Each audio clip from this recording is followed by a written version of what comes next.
Hello everyone.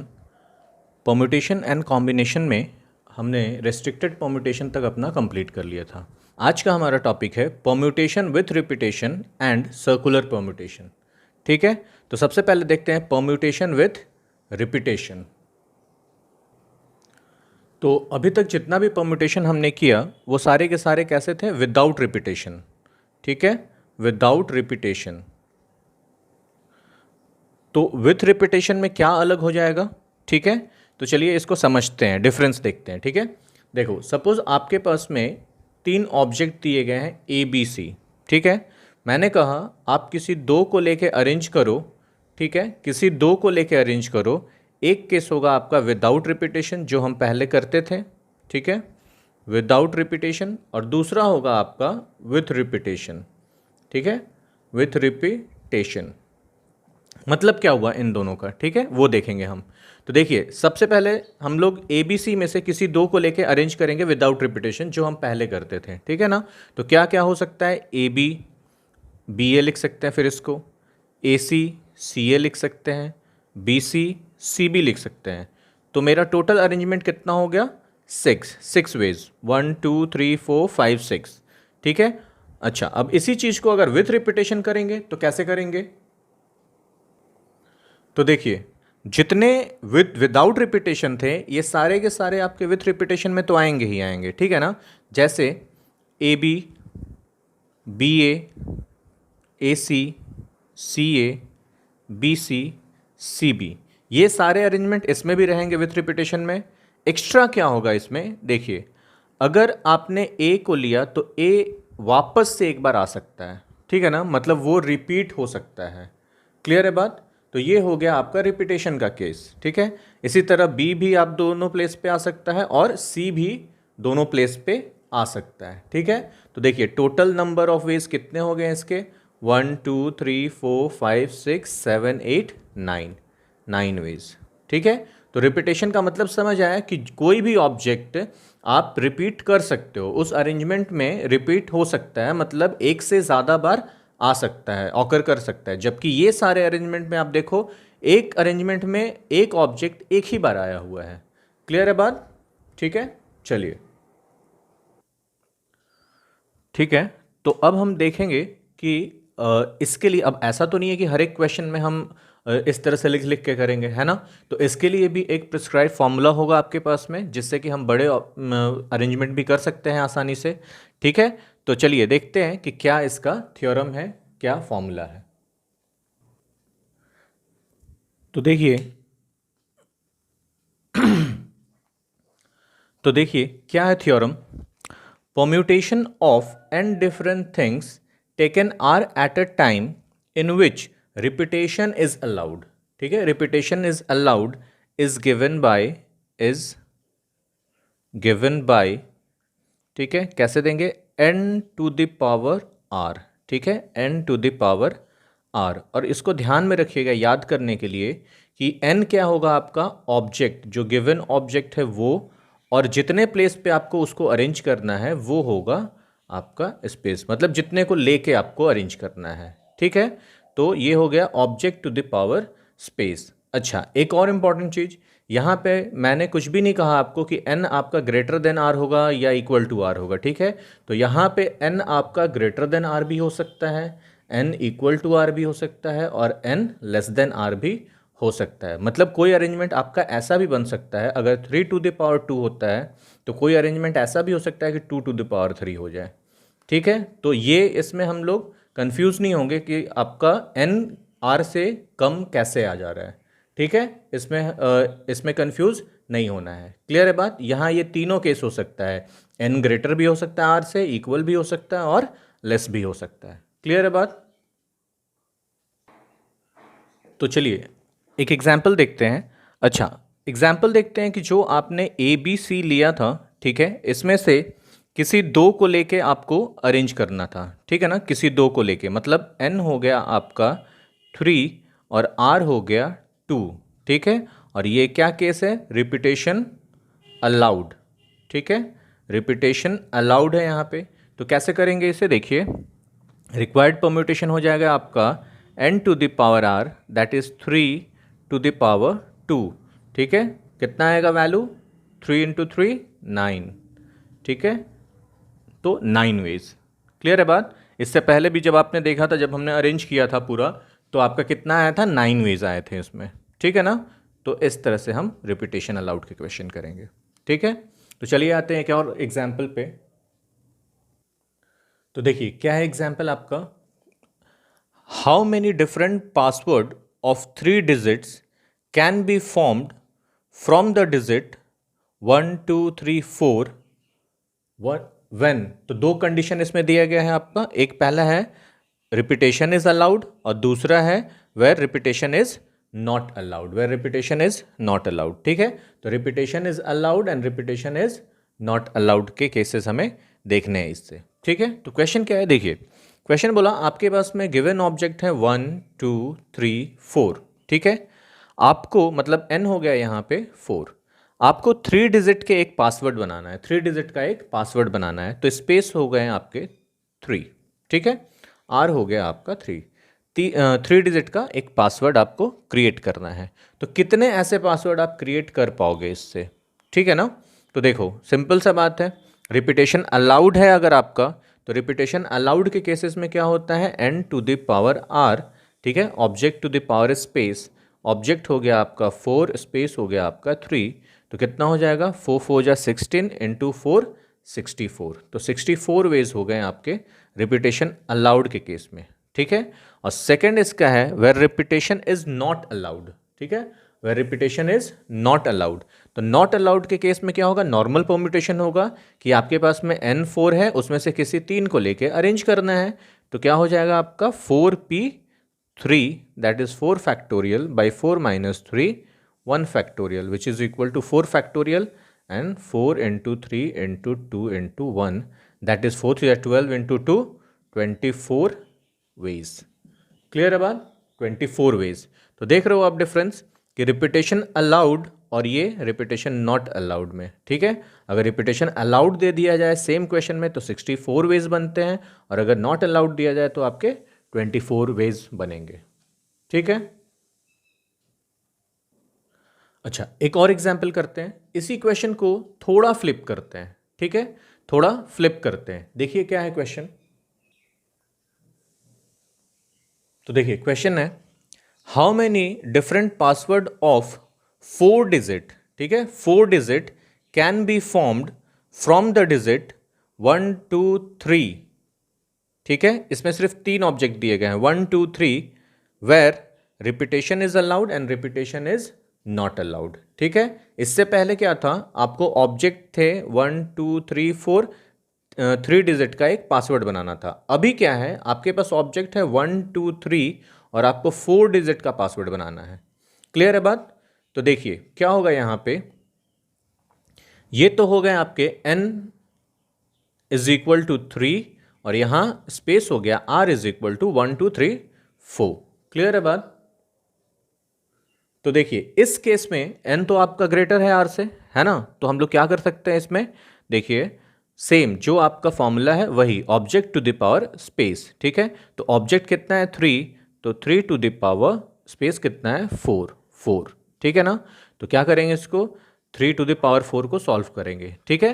तो कितना आ जाएगा वैल्यू आपका, ये हो जाएगा 81 वेज, ठीक है, 81 वेज आपके टोटल यहाँ बनते हैं, ठीक है। जबकि इससे पहले वाले क्वेश्चन में जब हमने किया था, जहाँ पे हमारा ऑब्जेक्ट 4 था और स्पेस 3 था, तो हमने किया था 4 टू द पावर 3, है ना, जिसमें आया था हमारा 64 वेज, ठीक है। तो इसमें कभी कंफ्यूज नहीं होंगे, ठीक है। आपको ऑब्जेक्ट क्या है, ऑब्जेक्ट हमेशा ही बेस में आएगा और आपके जो प्लेसेस हैं कितने का बनाना है वो आपका हमेशा पावर में जाएगा। अच्छा बहुत से स्टूडेंट को इसमें कन्फ्यूजन हो रहा होगा सर n3 है, n स्मॉल है, r4, ये किस टाइप का अरेंजमेंट बनेगा यहाँ पे। तो देखिए अरेंजमेंट कुछ इस टाइप का बनेगा इसमें कि आपका 1 2 3 ऑब्जेक्ट है, आपको 4 डिजिट का आपको बनाना है। तो ऐसे बन सकता है ना, 1 1 2 3 एक पासकोड हो सकता है आपका, ये है ना, पासवर्ड बन सकता है। ऐसा भी बन सकता है 1 2 2 3 या 1 1 1 1, है ना, 2 1 2 1, कुछ भी बन सकता है यहाँ पे, है ना। इस तरह करके 81 वेज, मतलब यहाँ पे रिपीटेशन अलाउड है, तो कोई भी एक लेटर आपका रिपीट हो सकता है उस अरेंजमेंट में। तो क्लियर है। अब आते हैं हम अपने नेक्स्ट टॉपिक पे, जो है सर्कुलर परम्यूटेशन। ठीक है, तो क्या होता है सर्कुलर परम्यूटेशन, देखिए थोड़ा समझेंगे। इससे पहले, ठीक है, इससे पहले जितना भी परम्यूटेशन हमने किया है वो सारा का सारा आपका लीनियर था। ठीक है, लीनियर परम्यूटेशन था।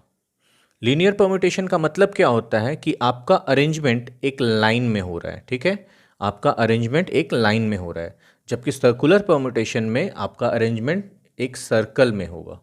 ठीक है ना, समझेंगे इसको एक क्वेश्चन से। सपोज आपको मैंने एग्जाम्पल दिया कि ए बी सी डी चार ऑब्जेक्ट हैं, चार लोग हैं।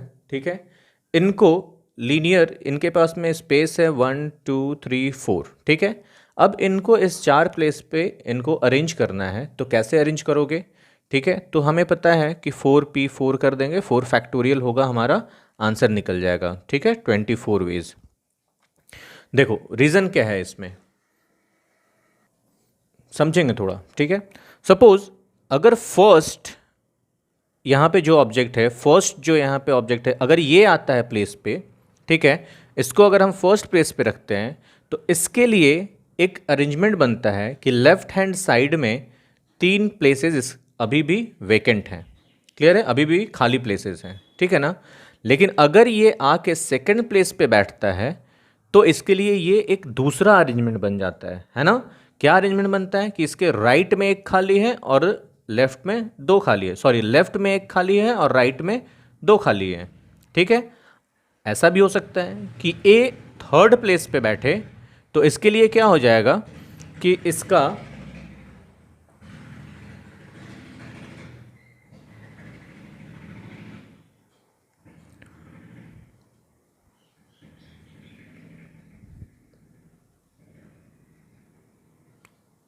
तो ए थर्ड प्लेस पे बैठे, तो इसके लिए क्या हो जाएगा कि इसके लेफ्ट में दो खाली है और राइट में एक खाली है। मतलब अगर आप देखोगे तो ये सारे अरेंजमेंट आपके अलग अलग अरेंजमेंट हो रहे हैं। क्लियर है बात? ठीक है, अब आते हैं इसी चीज को लेके हम लोग सर्कुलर में। ठीक है, सर्कुलर का केस देखते हैं कि अगर ऐसा हो तो क्या होता है। ठीक है, A B C D again आपके पास में तीन लोग हैं। ठीक है, इनको सर्कुलर वे में अरेंज करना है। ठीक है, एक सर्कल में। सपोज यहाँ पे ये सीट है, ये और ये चार प्लेसेस हैं, इनमें इनको अरेंज करना है। क्लियर? तो देखो अगर ए आके यहाँ बैठता है, फर्स्ट ऑब्जेक्ट की बात कर रहे हैं, कोई भी इसमें से फर्स्ट ऑब्जेक्ट हो सकता है, पहला। ठीक है, तो मेरे पास इसके लिए अरेंजमेंट क्या है? देखो अरेंजमेंट इसका ये है कि इसके लेफ्ट में भी एक वैकेंट है और राइट में भी एक वैकेंट है और सामने भी एक वैकेंट है। ठीक है, चलो दूसरा देखते हैं कि अगर वो ए जो है अगर आके यहाँ बैठ जाता है तो क्या होता है। देखो फिर इसके लिए लेफ्ट में भी एक खाली है, राइट में भी एक खाली है, सामने भी एक खाली है। ठीक है ना, दोनों अरेंजमेंट में उसके लिए सेम अरेंजमेंट है। ठीक है, दोनों ही केस उसके लिए आइडेंटिकल हैं कि लेफ्ट में भी खाली है उतना एक, राइट में भी खाली है एक, सामने भी खाली है एक, इसमें भी उसको वही मिल रहा है। ठीक है, थर्ड केस अगर देखते हैं, ठीक है, अगर ए को इधर बिठा दो तो देखो इधर भी उसके लिए लेफ्ट में भी एक खाली है, राइट में भी एक खाली है और सामने भी एक खाली है। तो फर्स्ट ऑब्जेक्ट का सर्कुलर परम्यूटेशन में कोई अरेंजमेंट नहीं होता है, कोई इफेक्ट नहीं होता है। ठीक है ना, तो हमेशा क्या करते हैं, हमेशा फर्स्ट ऑब्जेक्ट का अरेंजमेंट को इसमें इग्नोर करते हैं। ठीक है, तो जैसे अगर यहाँ हमने फोर ऑब्जेक्ट और फोर प्लेसेस को लेके अरेंजमेंट करना है लीनियर में, तो हम 4 फैक्टोरियल करते हैं 4p4। इसी तरह यहाँ पे हम करेंगे 4 minus 1 factorial, that is 3 factorial. क्यों? क्योंकि फर्स्ट ऑब्जेक्ट का कोई भी अरेंजमेंट पॉसिबल नहीं है, उनके उसके लिए सारे अरेंजमेंट क्या है, आइडेंटिकल हैं। क्लियर है बात? तो यही डिफरेंस है आपका लीनियर में और सर्कुलर में। तो लीनियर में अगर हम लिखते हैं n फैक्टोरियल, ठीक है, n object in n places अगर अरेंज करना है और n फैक्टोरियल होता है, तो वही हम सर्कुलर में लिखेंगे क्या, n माइनस 1 फैक्टोरियल। क्लियर है बात? तो मेरा n माइनस 1 फैक्टोरियल होगा यहाँ पे। सही है, तो यहाँ पे आपका जैसे आ रहा था 4 फैक्टोरियल 24, तो यहाँ पे आपका आएगा 3 फैक्टोरियल, मतलब ओनली 6 वेज। सिर्फ 6 तरीके हैं चार ऑब्जेक्ट को चार प्लेसेस पे अरेंज करने के इन अ सर्कुलर अरेंजमेंट। क्लियर है बात? ठीक है,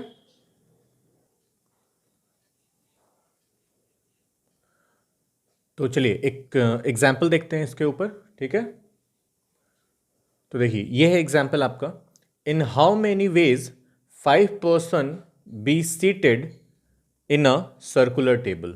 ठीक है, in how many ways 5 person be seated in a circular table. Clear है बात? तो देखो 5 पर्सन को सर्कुलर टेबल पे सेट करना है, ठीक है, बैठना है, तो n हो गया आपका यहाँ पे कितना 5, ठीक है। और सर्कुलर टेबल पे इनको अगर आपको अरेंज करना होता है तो मेरा अरेंजमेंट क्या हो जाता है, तो रिक्वायर्ड परम्यूटेशन आपका हो जाएगा, रिक्वायर्ड परम्यूटेशन हो जाएगा 5 - 1 फैक्टोरियल, दैट इज 4 फैक्टोरियल। तो 4 × 3 × 2 दैट इज 24 वेज। क्लियर है बात? 24 वेज, सही है। अच्छा, इसमें एक डाउट आ रहा होगा दिमाग में, सर क्या जितने ऑब्जेक्ट होंगे उतने ही प्लेस होंगे? हाँ, अभी सर्कुलर में जब तक हम लोग कॉम्बिनेशन नहीं पढ़ रहे हैं तब तक हम लोग जितने आपके पास ऑब्जेक्ट होंगे सर्कुलर में उतने ही प्लेस पे इनको अरेंज करना है, ठीक है। जब कॉम्बिनेशन में आएंगे तो इनमें हम क्वेश्चंस ऐसे भी करेंगे कि आपको 5 पर्सन को 4 प्लेसेस पे अरेंज करना है या 5 पर्सन को 3 प्लेसेस पे अरेंज करना है, इस टाइप के क्वेश्चंस देखेंगे। अभी यहाँ पे n और r आपके बराबर रहेंगे। क्लियर है बात? ठीक है, चलो। तो सर्कुलर परम्यूटेशन में ये हो गया हमारा फर्स्ट केस, ठीक है। एक केस इसमें देखेंगे, ठीक है, क्या है केस? दूसरा केस है ये कि when clockwise arrangement and anticlockwise arrangement are same. ठीक है, मतलब क्या हुआ इसका कि clockwise arrangement and anticlockwise arrangement आपका सेम हो गया, ठीक है ना। इसका मतलब ये है, देखो सपोज एक एग्जाम्पल लो, ठीक है, आपके पास एक गार्लैंड है, गार्लैंड का मतलब होता है माला है आपके पास में, ठीक है। इसमें डिफरेंट कलर्स ऑफ फ्लावर्स लगाए गए हैं, यहाँ लगाया गया है रेड, यहाँ लगाया गया है येलो, यहाँ लगाया गया है आपका पिंक, ठीक है। इस टाइप के फ्लावर आपके लगाए गए हैं कलर के, ठीक है। सपोज इधर ए है और इधर बी है, ठीक है ना। ए जब देखता है तो इसके लिए क्लॉकवाइज अरेंजमेंट क्या है कि रेड के राइट में वाई है और लेफ्ट में पिंक है, जबकि बी के लिए क्लॉकवाइज में देखोगे तो इसके लिए क्लॉकवाइज में पिंक है और एंटी क्लॉकवाइज में आपका येलो है, ठीक है ना। जबकि ए के लिए क्लॉकवाइज में येलो है और एंटी क्लॉकवाइज में आपका पिंक है। तो ये तो अपना एक अरेंजमेंट बताएगा, ठीक है, और ये दूसरा उसको एक अरेंजमेंट बताएगा, है ना। लेकिन एक्चुअली में तो ये सेम अरेंजमेंट है जो जिसके बारे में ये दोनों लोग बात कर रहे हैं, है कि नहीं बात? ठीक है, तो बेसिकली जिसमें 2 रेफरेंस पॉइंट से, ठीक है, एक ही अरेंजमेंट का 2 अलग अलग वैल्यू आए तो वहाँ पे ये केस को हम लोग अप्लाई करते हैं, ठीक है। और इस केस में क्या होता है आपका, इस केस में होता है कि n - 1 फैक्टोरियल तो होगा ही होगा, डिवाइडेड बाई 2 कर दो। ये चीज़ याद रखेंगे कि जब किसी भी चीज़ को 2 रेफरेंस पॉइंट से देखोगे मतलब उसका क्लॉकवाइज और एंटी क्लॉकवाइज सेम रहेगा, ठीक है, 2 रेफरेंस पॉइंट पे, तो हमेशा ये अप्लाई करेंगे, ठीक है। देखो क्वेश्चंस कैसे आते हैं एक बार देख लेंगे। देखो क्या है question, in how many ways a necklace be formed with 6 beds of different colours, with 6 beds of different colour, ठीक है, अलग अलग कलर्स के 6 बेड्स हैं, उससे एक नेकलेस बनाना है तो आप कितने तरीके से उसे बना सकते हो, ठीक है। तो देखो नेकलेस का केस है जिसे आप रोटेट कर सकते हो, ठीक है, जिसे आप रिवर्स कर सकते हो, तो इसमें हमारा केस 2 अप्लाई होगा, ठीक है। क्या है केस 2 आपका, तो जितने हैं आपके n कितना है 6, देयरफॉर रिक्वायर्ड परम्यूटेशन आपका हो जाएगा 6 - 1 factorial by 2 that is 5 factorial by 2। तो 5 फैक्टोरियल की वैल्यू हो गई 120 divided by 2 which is equal to 60 ways, ठीक है। तो ये हो जाएगा आपका 60 वेज। क्लियर है बात? तो ये हो गया आपका सर्कुलर परम्यूटेशन ओवर, ठीक है। अच्छा, तो यहाँ पे हमारा परम्यूटेशन एंड कॉम्बिनेशन पूरा कंप्लीट हो जाता है, ठीक है। अच्छा, इसके बाद जो नेक्स्ट हमारा वीडियो रहेगा उसमें कुछ इंपॉर्टेंट और special sums permutation and combination के कंपाइल किए हुए रहेंगे, ठीक है, वो हम देखेंगे, वो सॉल्व करेंगे हम वहाँ पे, ठीक है। चलिए, all the best, thank you.